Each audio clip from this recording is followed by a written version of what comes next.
This is Money Moves on VSiN, the Sports Betting Network.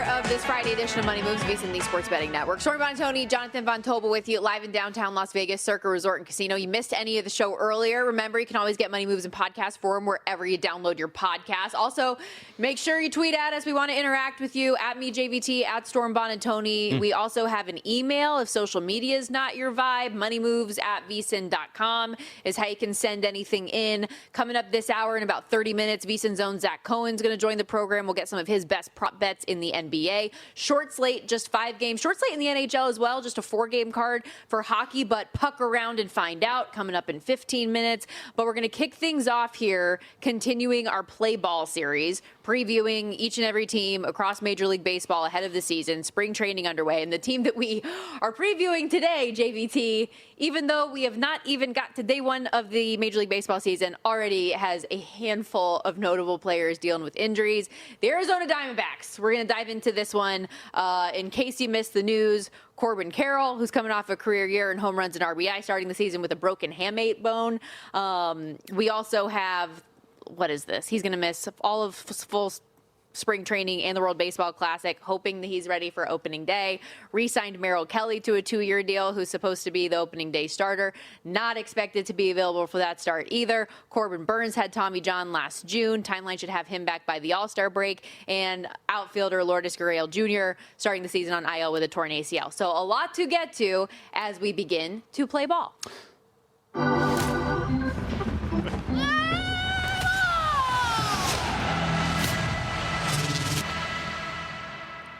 Go ahead. What are we doing here? What are we doing? All right. Anyway, yes, we are going to play ball here. This is, I think, an interesting team when you look at everything that you've already laid out in terms of injuries. The hitting, I think, is going to be a strength for this group when the offense is fully put together. I think that's what they're really going to lean on, but you've hit all of it. And even when they're healthy, I don't know what you're getting out of this pitching staff. Some of the projections for all of these guys, you're talking about a starting group that without a single dude, I should say, that has a projected ERA for the season that's under 4. So the starting rotation is going to be, I think, a massive weak link for this group. And your strategy is just going to be, hey, man, we just got to outscore almost everybody that we play here. And I don't know if that's going to be something that you can consistently do over the course of 162 games. I think that this seems like it could be, yet again, a pretty rough year for Arizona. And you even go back, our guy Adam Burke pointed this out in the MLB betting guide. Go back to the year in which they had made the World Series. That was a year in which they had a negative run differential. It was the deepest run we'd seen from a team with a negative run differential in the regular season. So I just look at this team overall. You've got some upside on offense. That's always been the case. But what in the world does this pitching staff look like, and how in the world are you going to get enough consistency at the front end that you're going to be able to get some of these wins? And I just don't see that being the case. So last season, 80 and 82. The win total looking ahead to 2026, 79.5. And I feel like the projections that I've seen around this team are all teetering right around that number. Pacoda has 78.9, Fangraphs 81.6. So a pretty narrow margin when you look at where the market is compared to some of these analytic sites that put that info out there. Yeah. I mean, I think it seems right where it probably should be. I guess the question is, what's the upside if something hits, or if you're going to get the positive outcome, what is it? And I guess it's better health by the time everybody comes back near the tail end of the early portion of their recovery periods. Guys like Burns come back and actually provide something for you that gives you a stronger push toward the end of the season. But when so much of the issues around a team are dealing with injury, it's hard to really bank in on a group going over a win total when so many key pieces are dealing with certain issues, and you have to expect that that's going to have a negative effect on what you're going to be as a team. And then you zoom out even further, and you look at the National League West as a whole. I mean, obviously, you look at the Dodgers and the Giants who are in this thing. They're going to be very tough outs. This is going to be a division overall that's going to be very difficult to navigate. 22-1 in the NL West. And as we've talked about some of these other teams, the Giants, as you reference, we've always brought up who's at the top of this division, and it is the Los Angeles Dodgers, to the surprise of no one, who are obviously favorites to win yet another World Series this year. But that $6 price is that surprising to you at all? No. Can anyone even come close to contending with this team in the division? Is there hope for anyone else? From a regular season standpoint, probably not. I mean, we can talk about the Padres when we get to them as well. But the Dodgers are just set up to dominate from the regular season standpoint. We've always talked about the oddity of the MLB postseason, how weird it can get. So there is certainly a chance that the Dodgers maybe get upended at one point. But from the course of, baseball is built over the course of 162 games for the cream to rise to the top. Sure. You have all the data points. The best should be there. There's no reason to expect the Los Angeles Dodgers, unless they are just absolutely demolished with injuries, and I mean like almost every position, it would seem, then there's really no realistic case, I think, to be made that they are not going to be the team that wins this division. Make the playoff numbers for the Diamondbacks, plus 270, miss, minus 340. The National League odds, 35-1, World Series, 65-1, division finishing position for inquiring minds. As we mentioned, they're 22-1 to win the division, but fourth is the favorite in terms of that finishing position at minus 105. Third, plus 170. Second, plus 390. Fifth, 35-1. You mentioned Adam Burke and the write-up that he's got in our MLB betting guide that is out now. Both Adam and Jensen Lewis previewing and doing deep dives in each and every team throughout the course of the Major League Baseball season. By the way, VSiN.com, you could, get the guide a la carte. You could also come join us on a full-time basis right now because we do have our Hoops Mania special that's going on. You can join us $29.99, get access to everything that we do with the network. That's the best bets. It's the daily articles, unlimited access to all of them, the betting splits, and our March Mania betting guide, which will be here before you know it with March Madness upon us, vsin.com/subscribe. With that in mind, let's shift gears to a little college basketball because we do have a couple big games on deck tonight. Number 3, Michigan at number 10, Illinois. We previewed this a bit with Will Hill a little bit earlier on the program. He likes the dog in Illinois in this spot. KenPom, based on these two teams, I mentioned 3 versus 10. KenPom has them 2v4. Has this as a slight Michigan win? Where do you see it? I think obviously it depends on how Illinois is going to shoot the ball, but Michigan does tend to give up 3-point attempts. Now, it depends on whether or not those are going to go in. Once they leave the hand, it tends to get pretty random, and for a team, they're a top 10 3-point percentage defense, giving up under 30% from beyond the arc. But if you're going to allow Illinois to get those threes off, that's exactly what they want. They're a top 10 team in terms of 3-point rate. They're a top 80 team in terms of 3-point percentage. So that is going to be how they do their damage, as we know. And they're good enough defensively, I think, to at least keep themselves in on certain possessions. I would expect, as we're looking at here, the projected total was 161. We're down to 158.5 with the actual total. This maybe could be a higher scoring game. Illinois does play at a slow tempo, as does Michigan, but, not Michigan. They want Michigan to play at that slow tempo as well. But if they can't even slow it down, they're still going to have those high variance attempts we're talking about from 3-point range where you can maybe get this over. But I would expect that Illinois is going to potentially be able to get this done. They're at home. Familiar shooting backgrounds, taking a lot of threes against a team that gives them up.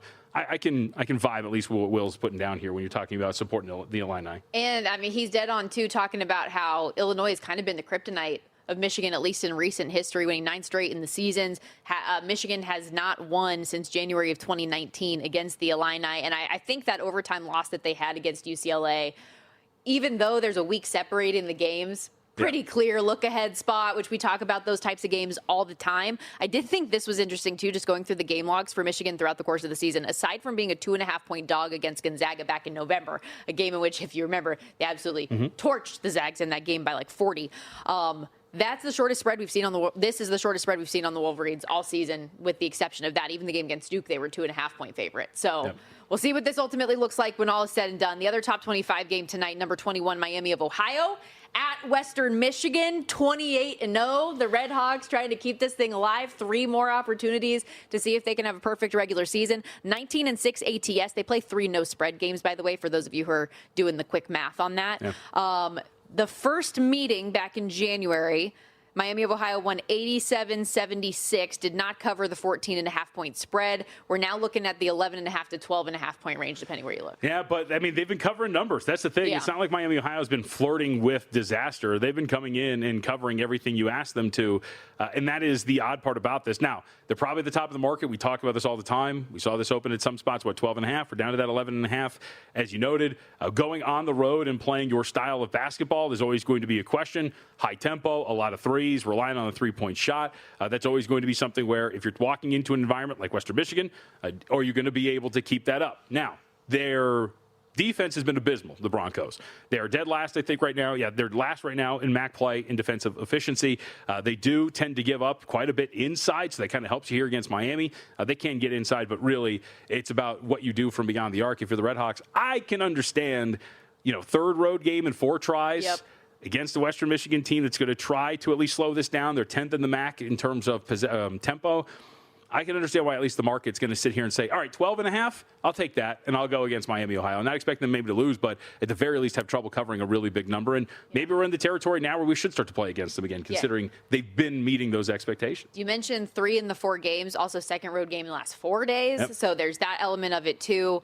And like, I don't know how much you think about this stuff, but are we getting to the point where there are distractions about being undefeated, and there's a big game against Toledo that's going to be coming up in the conference, and the pressure of winning all of your games so that it doesn't have to be a win in the conference tournament? Does that layer into your thinking at all? I mean, I would assume it's maybe part of the conversation for sure. Yeah.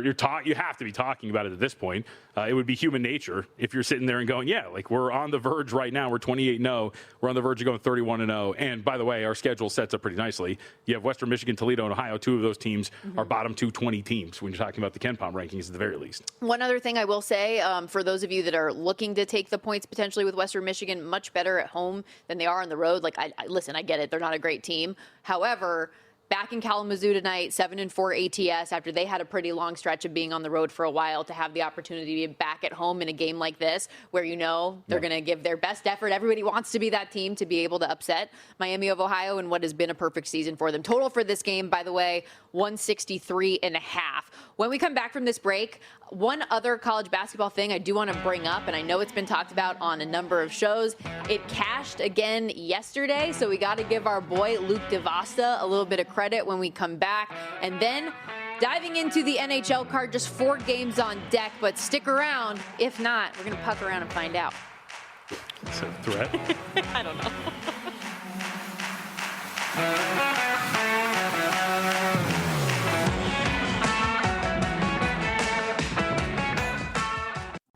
So you're listening to this podcast because you want an edge. But what if I told you you're only halfway there? You've got the mindset. Now it's time to get the toolkit to match. Here's the thing. Pro bettors spend thousands on data and tools. But what they don't want you to know is that you can get the same edge for a fraction of the cost with VSiN Pro. VSiN Pro gives you access to expert picks, public betting data, prop projections, powerful tools, analytics, and more. Just tap the link in the description and see why thousands of bettors are already using VSiN Pro to cash more bets.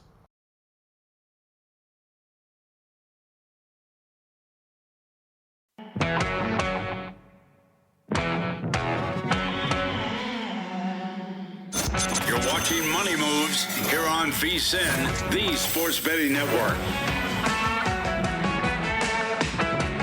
Back here on Money Moves, this segment of the program sponsored by Upside, where you can turn your gas purchases into real cash back with the free Upside app. Download Upside now. Use promo code SPORTS for 25 cents back per gallon on your first fill up. Stormy Bonatoni, Jonathan Von Tobel with you. Did you see this, by the way? After all of the to-do from the league about not allowing the NFLPA to publicize and make everyone aware of what those report card grades were, that they instantly got leaked. ESPN was the first to actually publish them, but you saw all of these other insiders and reporters coming out like, yeah, I got them too.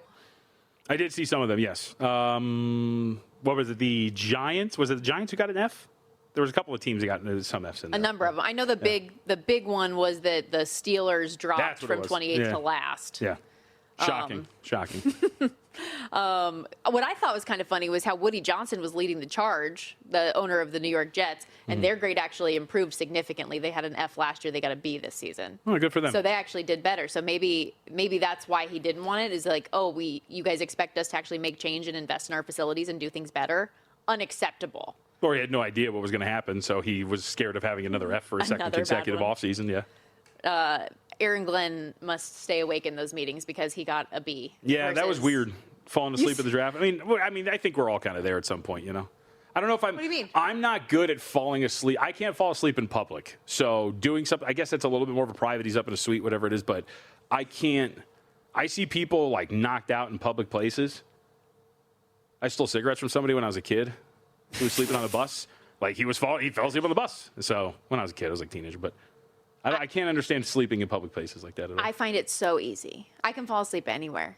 That's weird. On a dime. Yeah. I don't know if it's because... Do you have no sense of like... Well, Isaiah, what was your term? Is he back there? What was his term the other day? His sense of space... No, it wasn't spatial awareness, like sense of self or something like that. You know, like there's danger It was around. something spatially. Yeah. It was, but no, it's not really that. I don't know if it's just because like I've had to sleep certain places. Like I've had to sleep overnight in airports multiple times. That's weird. Yeah, I can fall asleep pretty easily. I remember working for the Mountain West years ago at the swimming and diving championship, and I got like a 20-minute break, and they were like, "Okay, go get lunch, go do whatever." And for an event like that, to practice diving, they have like these really big mats, almost like if you were at a gymnastics facility. They have these really big mats, and I just laid down on one and passed out for the entire 20 minutes, and people had to come just nudge me, like, okay, time to get back to work. I don't trust other humans enough to be able to fall asleep.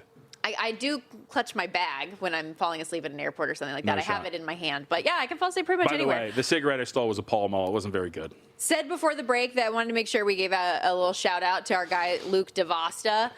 So this has been going around. Who doesn't sleep in public places, by the way? I don't know that for a fact, but I assume. Yeah, I was like, let's not put that out there. We don't know that. To your knowledge. See, there we go. Yeah, I nailed it. See, I nailed it. So if you haven't heard, though, this system that he's put together called The Angle is on a 9-0 ATS run. It cashed again yesterday. Justin and I, our producer, were talking about how, like, we added this to the account yesterday. We wanted to join in on the fun.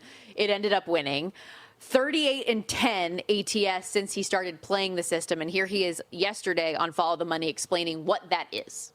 Define it, please. Yeah, so the angle essentially comes down to these three sites, Bart Torvik, Haslametrics, and then Greg Peterson here on VSiN. So two of those sites are free. One you're subscribing for here. But if those three sites say one team is favored and you check the book and it has the opposite team favored, that's when you agree with these three sites. You take the dog at the book and roll from there. So that's why every single play we see is a dog. They can't be favorites. And every single one is obviously close to 1.5, 2.5, 3.5, because you're able to flip the. And so the diamond in the rough yesterday was Eastern Washington against Northern Colorado. They were 1.5 point dog, ended up winning that game, pulling away late by 10.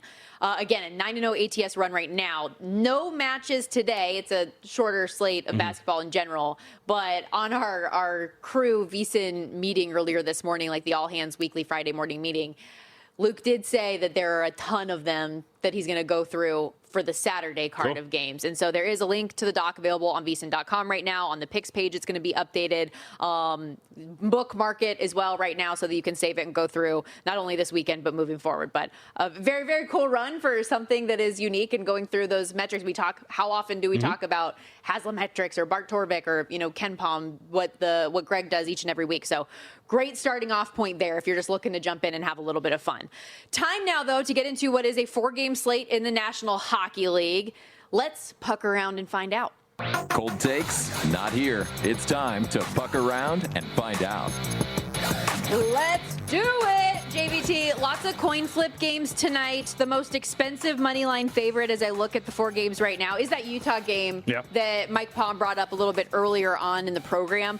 The highest number, -142 at DraftKings, but shop around because if you do like Utah tonight, there's as low as -130 in the market as well. So we talk about this all the time. Do your due diligence. What I am going to be betting in this game, though, is another over. I know we got so lucky with it yesterday. We talked about that. 4 goals scored in the final 5 minutes of that thing, including 2 in the last minute to ultimately get us there.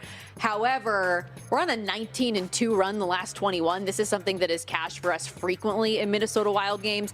And going through the matchup with the Mammoth today should be Jesper Wallstedt in net for Minnesota. And while I do expect him to be better than the weirdness, we saw him thrust into in the last minute of that game where then Colorado scores a goal on him like 7 seconds in. I expect him to be better, but still not particularly good. He had an unreal December and has not played anywhere near that this recent stretch. 14-5-4 on the season, JVT, with a 2.76 goals against average, 913 save percentage. The last 10, though, 4-4-2, giving up 3+ goals in 9 of those 10, 3.85 goals against average, 8.81 save percentage in that time. Average total goals in those games, because remember as well, Minnesota is a top 10 scoring offense. They have one of the best power plays in the NHL, 7.3. So give me another over today. I think that it's the way to go. Okay. That's one of my favorite bets today, and I know it's a little bit dicey after what transpired yesterday, but I like it. No, it's a new day. Data point is irrelevant from yesterday. This is a different matchup. I don't know that's fair if it's irrelevant. I think it's probably relevant, but All right, that's fair. But we got there It's when all is entirely said and relevant, though. done. How about You that? want to talk about your Panthers? Not my Panthers, the Buffalo Sabres. I don't know why you keep putting that excuse evil me. on me. No, I mean, Well, you did win a cup with them last year. That is very true. Florida, I mean, I don't know. Look, with Florida, I'm not entirely sure how to read this team, and my love for the Buffalo Sabres is more of a big picture. And I talked about this with Mike. Their offense is very clearly one of the better ones in the National Hockey League when you look at a lot of the different metrics for them, especially at 5-on-5. And their goaltending, as I keep describing it, is good enough, it would seem at this point, to make some noise here in the Eastern Conference. On an individual night like tonight, where you were just playing and now you have to go and take on Florida, seems like maybe a little dicey to back them here in this situation, but I think we're probably, you would read the market better than me. Are we getting to the point where the Sabres are getting a little bit more respect here? Because on first blush, as somebody who has the limited knowledge that I do, minus 115 seems cheap for Florida here in this spot, unless I'm missing something.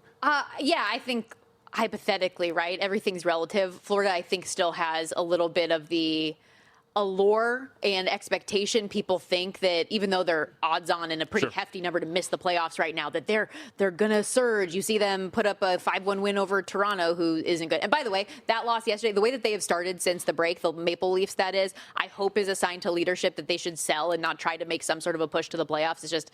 It's like Mean Girls. Stop trying to make fetch happen. It's not going to happen. That's how I feel about the Toronto Maple Leafs right now. That said, with the Panthers, I think that Buffalo was playing so well going into the break, and I know they stumbled a little bit those final games, but 22-4-2 in all since December 9th, which included a 5-3 win in Sunrise earlier this month as well. The head-to-head has been good. Alex Lyons, a former Panther, by the way, 2-0 against his former team this season. He's been steady. For me, a lot of things just showed up Buffalo tonight, so I did do a small play on them.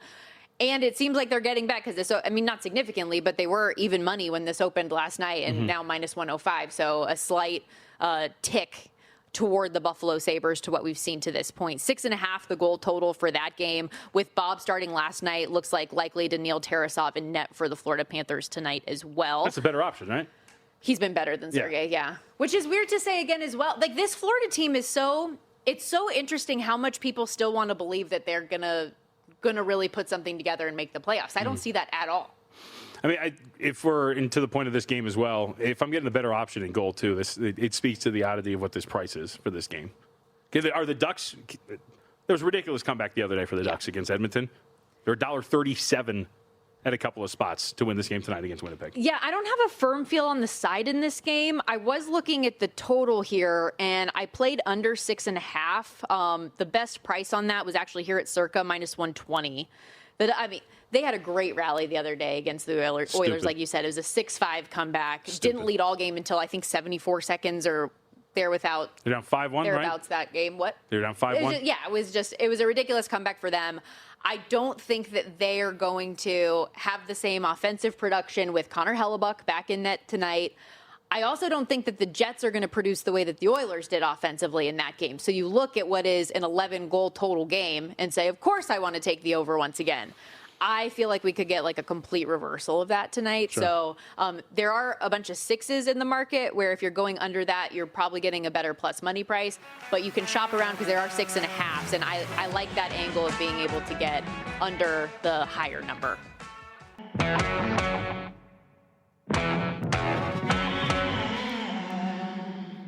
You're watching Money Moves here on VSiN, the Sports Betting Network.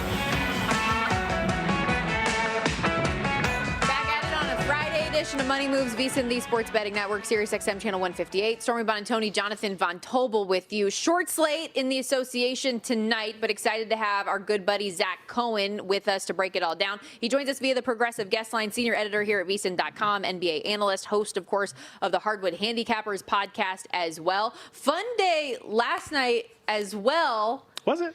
Yes. Was it not? I mean, Zach and I both had the Magic, and we watched them blow an 18-point lead against the Houston Rockets, so I wouldn't call that fun. Would you, Zach? That sounds like a personal problem. No, not fun. Honestly, I also had the Clippers plus 5.5 expecting Kawhi to play. It ended up closing at 8.5, and they lost by 6. So I could have won if I waited a little bit longer and still had it. It was just terrible. JVT had a lot of panic as well, texting about Joel Embiid when he hurt the ribs. You ended up getting there. That was okay. He should have closed the game out, though. So, I mean, it was a little bit of a, we had to sweat that thing out. Fair. That's it. We were talking about the Lakers. Nobody responded to that text, by the way. I was suffering in silence. A little bit earlier. Justin was at Whole Foods. You were doing whatever the hell you do on a day-to-day basis. I was watching Game of Thrones. I was very busy. Oh, my God. Come on. For the second time.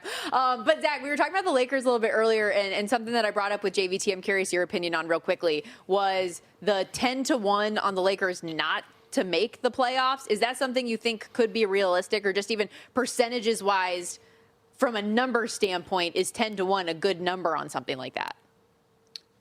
I don't think so, because I think that they're awful, but like they're bad when they play decent teams and better. They beat the bad teams whenever they play them. So they generally do handle their business. They already have a nice enough cushion that I'd be really surprised if they don't get in, especially like if they have to go into a play-in situation. It's still kind of hard to imagine them like losing 2 games in that scenario. So yeah. I think that they're a pretty safe pick to make the playoffs. I just think that they'll probably go out in the first round no matter who they play. I mean, so playoff, what about play-in? I mean, your team has been dealing with injuries and has slid into the play-in, but they beat them yesterday. Are they bad enough to slip outside of the top 6? It's definitely possible. And I mean, Booker will be coming back in like 4 days, I think I just read. So Phoenix is going to be at full strength soon. I do think this team is still really, really good, but the Brooks injury, I guess we'll see how they look without, Brooks and with Booker in. It still might be a team that struggles a little bit defensively because Brooks was such a tone setter at the point of attack. We got the news that SGA is coming back from the abdominal strain, and obviously OKC, with as good as they are, even with him and multiple players out for the most part, we're still staying above water, covering some numbers. They're laying 7.5 today at home against the Nuggets, which is another team I know, JVT, you're very high on in the Western Conference. Total 233.5. Any angles here that people should be aware of? Yeah, I mean, I like Denver in this game at plus 8.5. I know it might be 7.5 some places, but you could still find 8.5s out there. If you have to take 8, that's fine. If you have to take the 7.5, I'd say I'd still be okay with that. But I do think this is a really tough ask for, SGA to come back from such a lengthy absence and, play like a superhero in this game. I just think that this is a really tough matchup. Denver is coming off their best defensive performance of the season against Boston last game after coming off 2 full days of rest, 2 days to prepare for that Celtics team. Still a good rest situation overall for the week as they head into this game against the Thunder. And we've seen this team trouble OKC in the past. I mean, you just have to go back to last year's playoffs to see a 7-game series between the two where David Adelman did a really good job of just kind of throwing different looks at them defensively and offensively. Even if there are absences for this Nuggets team, I still just trust the Joker to do enough offensively to keep this from being, a blowout or a lopsided game. Yeah. All right, let's go to the big one in the Eastern Conference. Cleveland's on the road against Detroit. We're looking at 5.5 or 6, depending on where you look. Total of 227. Harden's questionable. I know you've got something with him, though, so you're expecting him to play. And then by extension, after your prop, if he's going to play, even without Mitchell, can they stay inside of this number? Yeah, I am expecting him to play, but if he doesn't play and you take a player prop on him, it'll just be voided, so it's not really that big of a risk. But I took Harden to go over 7.5 assists in this game.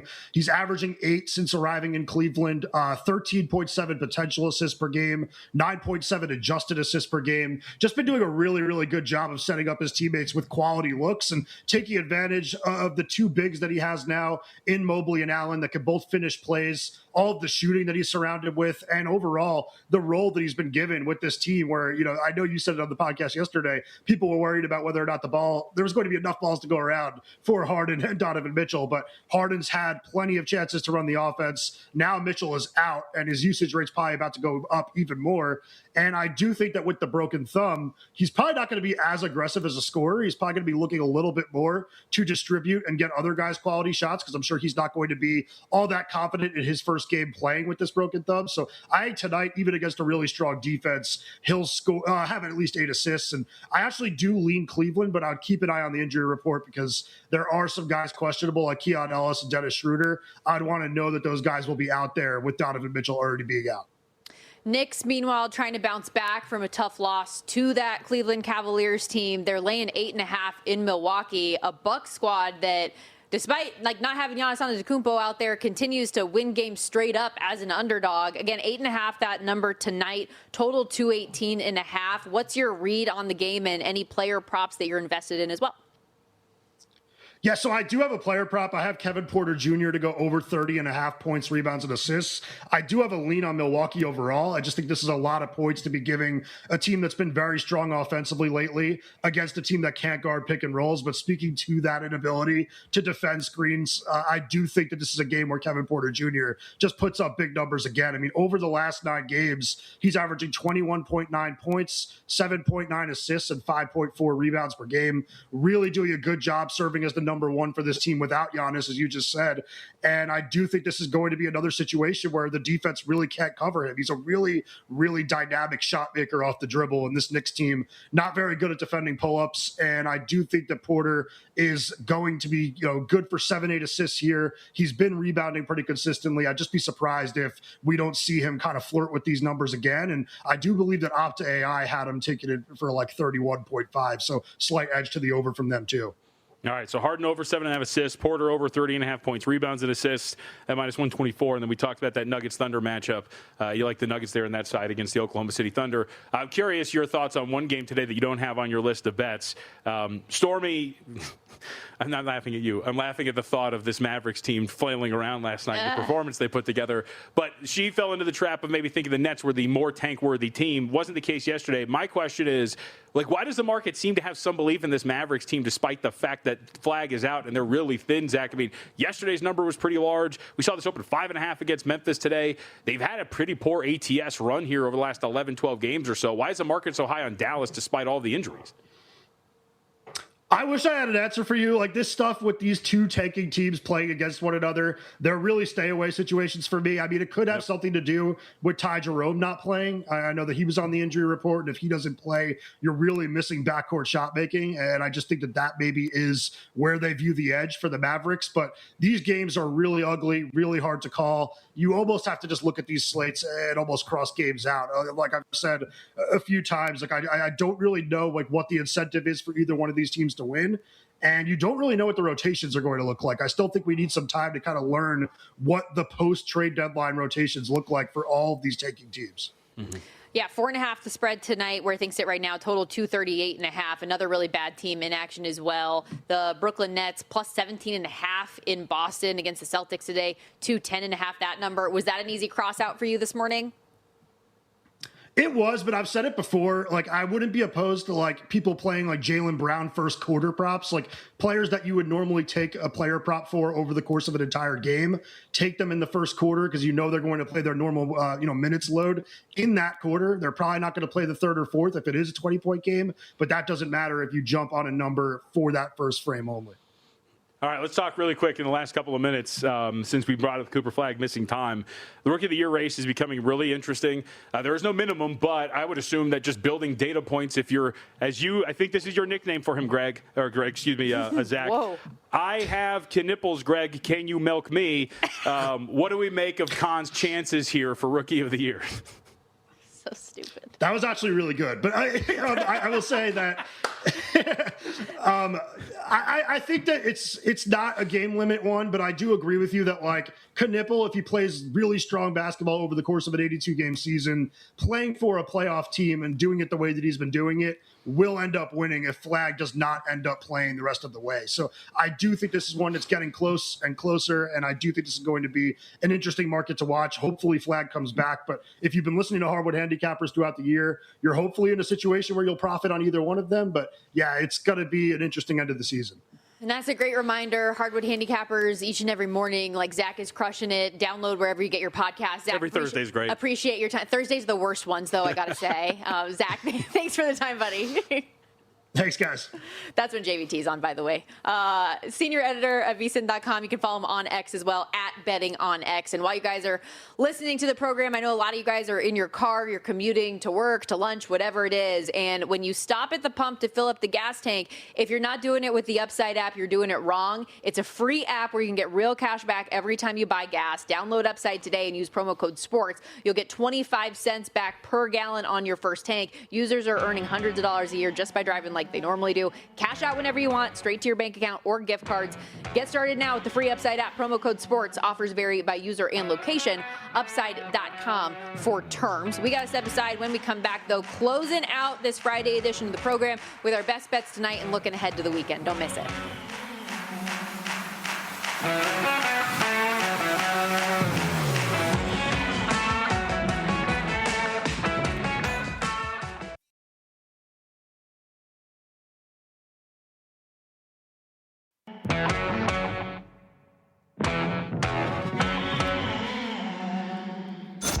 watching Money Moves here on VSiN, the sports betting network. Oh, our boy JVT getting new names every day as we welcome you back right. here to Money Moves. So here's the problem. And Matt Brown said this to me one time, and I've never forgotten this. So my name, as you can see it right there on the screen, is Jonathan Von Tobel. That's my last name is Von Tobel.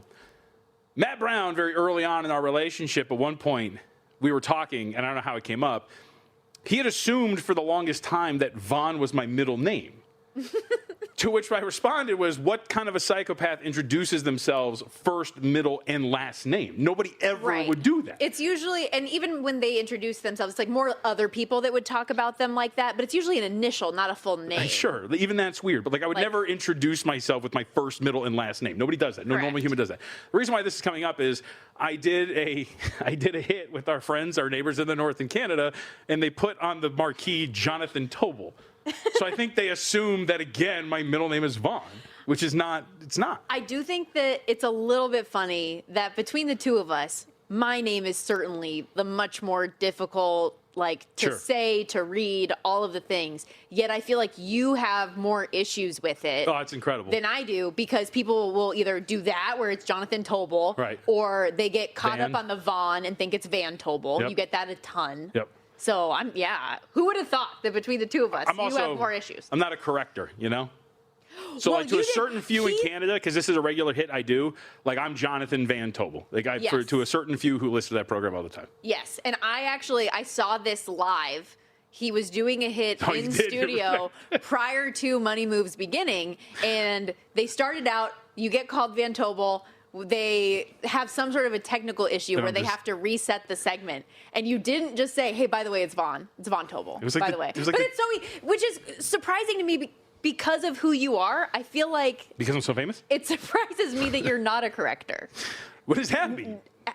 Having worked with you every single day, I don't think like this was going. No, look, I'm a forward person, all right? You know, like you are, and that's why I say I'm surprised that you haven't just. In certain instances, I'm not a cinder backer at restaurants. You know, like, you get my name wrong, whatever, it's fine. I'll just a cinder backer. I don't know if I know that word. What is that? Like, somebody returns their meat, like it's not good enough. Like, hey, this is a cinder backer. I was thinking like CINDER. That's what I was hearing. I was like, what is that? No, I'm not a sender backer. My mom, on the other hand.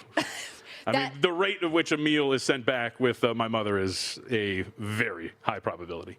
That is so dangerous, is it not? I would not, more often than not, want to risk that. And if you are sending something back, what could potentially happen with your food, or what people are saying about you after that? Are you not getting good service after that because they already expect they're getting no tip because you're sending something back? Sure. I feel like that's just a recipe for a further negative experience. As you all know now, and you can have insight on it, former Applebee's waitress, this is how she would handle those situations. No, so she used to spit in your food. No. Absolutely not. Absolutely not. But I know that happens at places. Apple Buddy. The movie Waiting exists for a reason, okay? Because there are places that type of things happen. Former Apple Buddy. You got to get that right. Apple Buddy. I had a card and everything. There is something that you are going to be doing, though, starting very soon with college basketball. Soon, tomorrow, today.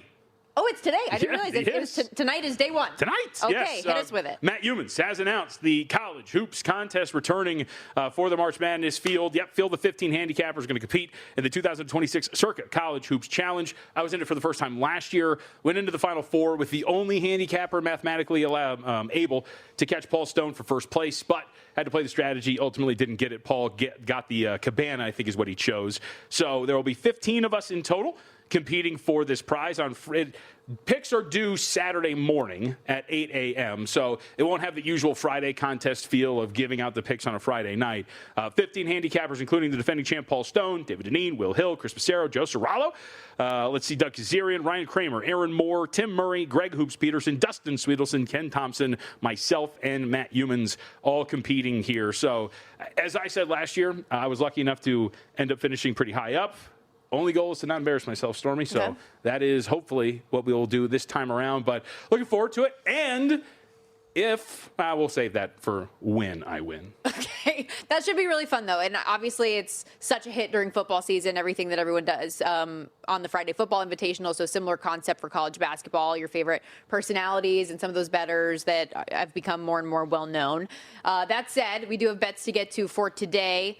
Hit me with how you did yesterday, and have you added anything today? For a record standpoint, 2-2, small profit because one of the wins was the plus 127 moneyline parlay that we put together yesterday. So 76ers get their minus 1.5. Magic, led by 18 points. They end up blowing it, can't cover 2.5. Lakers never really in it. Had a third quarter spurt where it looked like maybe they was going to pull away. Wasn't the case. So 2-2 with a small profit from yesterday. Nothing on the board really that I like. So we'll just sit back and see what the weekend brings, and we'll have some college bets for tomorrow morning as well. All right, I have a few. Went 4-2 yesterday. The Trailblazers got there easily in Chicago against the Bulls. We talked about this with Mike Palm. Just keep fading the Bulls every night if you want to for the time being. 0-11 straight up in February. 1-14 their last 15. 2-13 ATS.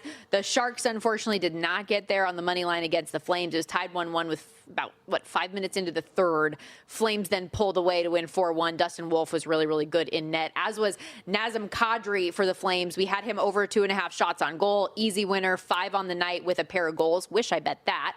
Sens in regulation did not come through. They lose in overtime to the Red Wings. And what's funny, I was telling you about this pre-show today.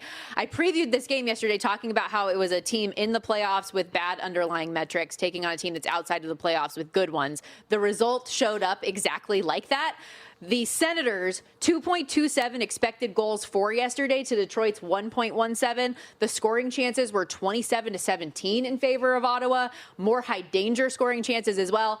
And they're the losing side. Oilers Kings over 6.5. Oilers get there themselves in an 8-1 win. Back-to-back ugly losses now for this Kings team. And then the Abs and Wild over 6.5 also got there, albeit very, very fortunately. And we are going back to the well on another Wild over against the Mammoth today. This thing has been bet up from 5.5 to 6.5. I got a flat 6 at Superbook, a little bit juiced, minus 120, minus 125 range. We have seen this Wild team on a 19-2 overrun right now. Cashed a lot of tickets on it. We're going to stick with it. Utah also 7-3 to the over their last 10 as well. Should be Jesper Wallstedt in net for Minnesota. Last 10 games, 4-4-2, giving up 3+ goals in 9 of those 10 starts. 3.85 goals against, 8.81 save percentage in that time. And I told you this earlier, the total goals scored in those games as well because of how good Minnesota has been offensively, 7.3. This was, I don't have a side in this game, but Mike Palm brought up earlier his angle on the Mammoth in this one, and they are the juiciest favorite of the bunch. What is this number? So they are really, really strong at home, 17-9-2. Wild have struggled on the second half of back-to-backs. Utah has also won 4 straight meetings in this series, including a 6-2 win back in October. So I understand why the market likes Utah. I just want goals in this spot. We also mentioned Buffalo. I'm going minus 105 on the money line at Florida in this spot. Sabres have been really profitable in the underdog role, 7-3 straight up. Their last 10 is a dog, 22-4-2 in all since December 9th, which included a 5-3 win in Sunrise earlier this month as well. Beat New Jersey 2-1 in that first game back from the break. 9th in the league overall in goals for per game. And Alex Lyons going in net. He's been really steady, 913 save percentage. Wins in 11 of his last 13 starts as well. And then last but certainly not least, a Winnipeg Anaheim under 6.5. And this is a flat 6 a lot of places too. If you are willing like me to pay a little bit of juice to get the higher number to take the under, that's the way that I would play it. Connor Hellebuck back in net for Winnipeg in this spot. I don't think we have nearly the same offensive production that we got from Anaheim late in that game against the Oilers. I also don't think they're not facing an offensive team in the Jets that are going to put a ton of goals on them either. So under 6.5, the angle there. So those are my trio of bets in the NHL. Minnesota, Utah, over 6. Buffalo, money line at Florida. And then Winnipeg, Anaheim, under 6.5. Like it. Good luck. All right. Oh, I had so many bets yesterday. I was so nervous. Did a good job. It ended up being a good day. Yeah, 4-2 is good. How about you? So I know that it wasn't the best day for you yesterday. You've been on a sick run. No. Yeah, I think it's okay because I'm not jinxing anything now. You should get some credit where it's due. Your NBA record this season has been tremendous. What are you doing this weekend? What am I doing? My dad's coming into town for the 3rd weekend in a row, so I'm hanging out with him. Would you be? Richie B, you want to come down to the crib? Sure. You want to hang out with us? It's Yeah. going to be fun. Let's see. Your dad did tell me you wanted to go with beers and tacos. Can't do that for now. No. But when we're done, then Can you eat tacos? Because I know you're not eating bread, but that's not the same thing. I can eat meat. Okay, we can make you a bowl. Okay. I have shredded lettuce. I have Macayo's salsa, which I know you love so much. I mean, the salsa's fine. It's just that my dad the other day wanted to take me to. We're not going to name the place, but I'm just going to say that he wanted to go there, and I was like, I don't know about that. And I was going to text you. Luckily, the plans changed. Did I tell you the T-shirt I bought my dad from there? White people, because Mexican he goes food. there every time. That's There what you we go. are. Yeah, there you go. Every time he White comes people to taco town, night. he goes to this restaurant, and I got him a T-shirt that has a giant TCT on the back, which is a toasted cheesy tortilla, by the way. Very, very white person Mexican food, but it's like a cartoon TCT. I can't. And he was ecstatic when I gave it to him. That's a wrap for us today. We'll be back Monday. Appreciate y'all hanging out with us. Good luck with the bets. Follow the money with Mitch and Paul coming up after this.